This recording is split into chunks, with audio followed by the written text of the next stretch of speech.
आज ही Doubtnut app download करें। Doubtnut पर होगा अब आपके सभी मैथ्स, केमिस्ट्री, फिजिक्स और बायोलॉजी डाउट्स का सफाया। बस अपने क्वेश्चन की फोटो खींचो, उसे क्रॉप करो और तुरंत वीडियो सोल्यूशन पाओ। Download now. क्वेश्चन यहाँ पे बोल रहा है कि हमें स्केच करना है और लेबल करना है ह्यूमन किडनी के एलएस को। लॉन्गिट्यूडनल सेक्शन जो ह्यूमन किडनी का होता है उसको हमें ड्रॉ करना है और फिर लेबलिंग करनी है। ठीक है, तो मैंने आपको यहाँ पे प्रॉपर एक डायग्राम प्रोवाइड किया हुआ है जो कि किडनी का एलएस शो कर रहा है एंड प्रॉपर लेबलिंग भी इस पर हो रखी है। तो इस डायग्राम पे आने से पहले हमें बात करनी है ह्यूमन किडनी के बारे में। ह्यूमन किडनी, तो हमें पता है कि ह्यूमंस के अंदर जो एक्सक्रीटरी सिस्टम होता है उसके पास एक पेयर होता है किडनी का। ठीक है, यानी कि ये किडनी कितनी होती है ह्यूमन के अंदर? दो किडनीज होती हैं। अब पूरे एक्सक्रीटरी सिस्टम के अंदर तो किडनी के अलावा एक यूरेटर्स का पेयर होता है, यूरिनरी ब्लेडर होता है और एक यूरेथ्रा होता है, राइट। पर हमें यहाँ पे सिर्फ किडनीज के बारे में बात करनी है। तो किडनीज जो होती हैं वो आपको यहाँ पे कलर वाला डायग्राम मैंने इसलिए दिया ताकि आपको दिख पाए कि ये रेड कलर की होती हैं।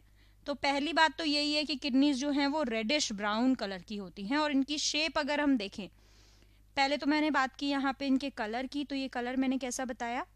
Reddish brown. ठीक है, दूसरी चीज इनकी शेप की बात, तो इनकी शेप कैसी होती है? बीन शेप की होती है ये किडनी, बीन जैसे शेप की। ठीक है, तो बीन शेप का स्ट्रक्चर होता है जो कि कहाँ पर है? जो हमारी लास्ट थोरेसिक और थर्ड लंबर वर्टिब्री होती है उनके बीच में होती है ये। ठीक, तो यानी कि हमने इनकी लोकेशन की भी बात कर ली कि ये कहाँ प्रेजेंट होती हैं? Between last thoracic and third lumbar vertebra।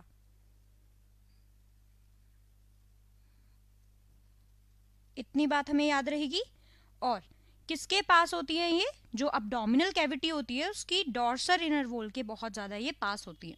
अब एक किडनी जो होती है एक अडल्ट ह्यूमन की, उसकी लेंथ, अब इसके साइज की बात कर लेते हैं तो आ जाते हैं इनकी लेंथ पर। तो एक अडल्ट ह्यूमन के अंदर इनकी जो लेंथ होती है वो 10 से 12 सेंटीमीटर के बीच होती है। ठीक है, अब अगर मैं बात करूं इसकी विड्थ की, तो इसकी विड्थ होती है 5 से 7 सेंटीमीटर के बीच में। अब अगर मैं बात करूं इसकी थिकनेस की, ये कितनी थिक होती है? तो 2 to 3 सेंटीमीटर थिकनेस होती है इनकी। ये बात हो गई इसके साइज की। अब ये कितना वेट होता है इनका? एवरेज वेट अगर मैं आपको बताऊं तो एवरेज वेट होता है इनका तकरीबन 120 to 170 ग्राम। अब इनके अंदर एक रीजन होता है, एक स्ट्रक्चर होता है, एक नॉच होती है जिसको मैं कहती हूँ हाइलम। ठीक है, हाइलम बेसिकली एक नॉच होती है। कहाँ पर नॉच होती है? टुवर्ड सेंटर, सेंटर की तरफ एक नॉच होती है। किसके सेंटर में? टुवर्ड सेंटर ऑफ, जो इसके पास इनर कॉनकेव सरफेस होता है। ठीक है, इसके कॉनकेव सरफेस के तरफ एक नॉच होती है जिसको मैं कह देती हूँ हाइलम। तो एक तो ये हाइलम हो गया। दूसरी चीज क्या होती है इसमें कि इस हाइलम का काम क्या होता है? इसके थ्रू यूरेटर्स और ब्लड वेसल्स और नर्व्स जो हैं वो एंटर करती हैं। यहाँ पर इस डायग्राम में दिख रहा है, यहाँ पे हमारी ब्लड वेसल्स ये सब एंटर कर रही हैं। तो इस नॉच के बारे में बात हो रही है। यहाँ पे कॉनकेव सरफेस से सेंटर के टुवर्ड्स यहाँ पर ये नॉच है, इसे हम कहते हैं हाइलम। आगे बढ़ते हैं। अब क्या होता है कि जो हमारा इनर है, हाइलम से अंदर जाते हैं जब, तो एक ब्रॉड फनल जैसी शेप का स्पेस होता है। ठीक है, हाइलम से हम अंदर की तरफ जाते हैं तो क्या होता है? हमारा यहाँ पे प्रेजेंट होता है एक स्ट्रक्चर जिसको मैं कहती हूँ रेनल पेल्विस। और रेनल पेल्विस के बारे में मैंने क्या बताया कि एक ब्रॉड फनल शेप का स्पेस होता है। ठीक है, और उसके अंदर प्रोजेक्शंस होती हैं और उन प्रोजेक्शंस को मैं क्या कह देती हूँ? अभी ये सारी चीजें हम डायग्राम में देखेंगे। प्रोजेक्शंस को मैं कह देती हूँ क्या? केलाइसिस। चलिए अब जरा इस पिक्चर में देखते हैं। ये रही हमारी रेनल पेल्विस, ये दिख रहा है आपको यहाँ पे? ये जो ये ब्रॉड फनल जैसा स्ट्रक्चर है इसको हम कहते हैं रेनल पेल्विस। ठीक है, अब रेनल पेल्विस में से प्रोजेक्शंस निकल रही होती हैं, उनको मैं यहाँ पे क्या कह रही हूँ?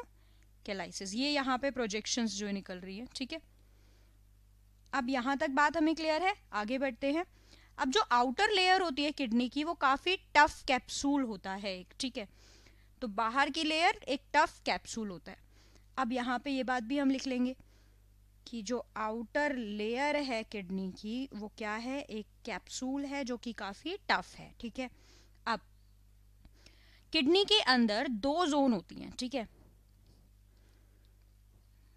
इनसाइड द किडनी दो जोन्स होती हैं, और वो दो जोन्स कौन कौन सी होती हैं, एक हमारी कहलाती है आउटर कॉर्टेक्स, आउटर कॉर्टेक्स, और दूसरी जोन हमारी कहलाती है क्या, एक हो गया आउटर कॉर्टेक्स और एक होता है इनर मेडिटला, इनर मेडिटला।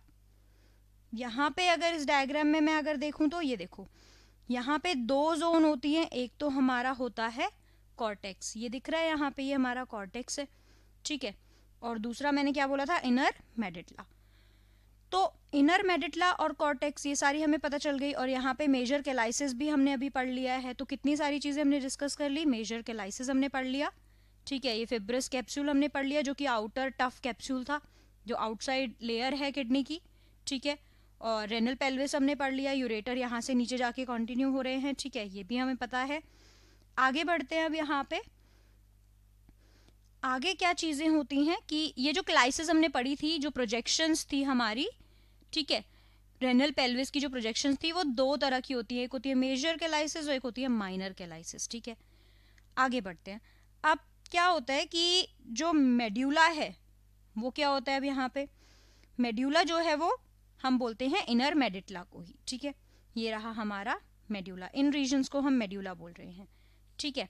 अब ये जो मेड्यूला होते हैं ये कुछ कॉनिकल मासेस में डिवाइडेड होते हैं, जिनको मैं बोलती हूँ मेड्यूलरी पिरामिड्स, ठीक है।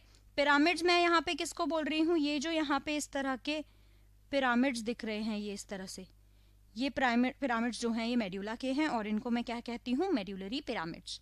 ये कैलाइसिस की तरफ प्रोजेक्ट कर रहे हैं, यहाँ पे दिख रही है ना, कैलाइसिस की तरफ प्रोजेक्ट हो रहे हैं। और क्या चीजें होती हैं कि जो कॉर्टेक्स है वो मेड्यूलरी पिरामिड्स के बीच में एक्सटेंड करता है रेनल कॉलम्स की तरह से, ठीक है। और जो ये हमारे रेनल कॉलम्स होते हैं इनको हम क्या बोल देते हैं, ये चीज हम लिखते हैं कि जो हमारा रेनल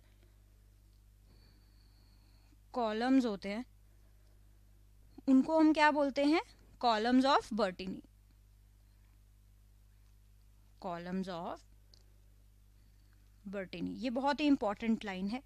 मैंने क्या बोला कि जो कॉर्टेक्स है वो हमारा एक्सटेंड करता है मेड्यूलरी पिरामिड्स के बीच में रेनल कॉलम्स की तरह से, और उसको हम कहते हैं कॉलम्स ऑफ बर्टीनी। अब एक किडनी के पास nearly 1 million complex tubular structures होते हैं जिनको मैं बोलती हूँ नेफ्रॉन्स। ये भी एक बहुत इंपॉर्टेंट पॉइंट है कि एक किडनी के अंदर कितने नेफ्रॉन्स होते हैं, मोर देन 1 मिलियन कह सकते हैं हम, बट हम यहाँ पे लिखेंगे नियरली 1 मिलियन नेफ्रॉन्स, ठीक है, जो कि फंक्शनल यूनिट होते हैं किडनी की फंक्शनल यूनिट नेफ्रॉन्स, और कितने होते हैं, नियरली 1 मिलियन। और नेफ्रॉन्स क्या है, ये कॉम्प्लेक्स ट्यूबुलर स्ट्रक्चर्स होते हैं। तो यहाँ पे इस तरह से हमने देखा। बाकी यहाँ पे क्या बचा, ये आर्टरी और वेन है जो यहाँ पे ऑक्सीजनेटेड और डीऑक्सीजनेटेड ब्लड लेकर आएंगे और लेकर जाएंगे, तो वो सारी चीजें यहाँ पे बच जाती है। So this was the answer for this question. Thank you. Class 6 से 12 से लेके नीट, IIT, JEE मेंस और एडवांस के लेवल तक 10 मिलियन से ज़्यादा स्टूडेंट्स का भरोसा। आज ही डाउनलोड करें डाउटनेट ऐप या व्हाट्सएप कीजिए अपने डाउट्स 8400 400 400 पर।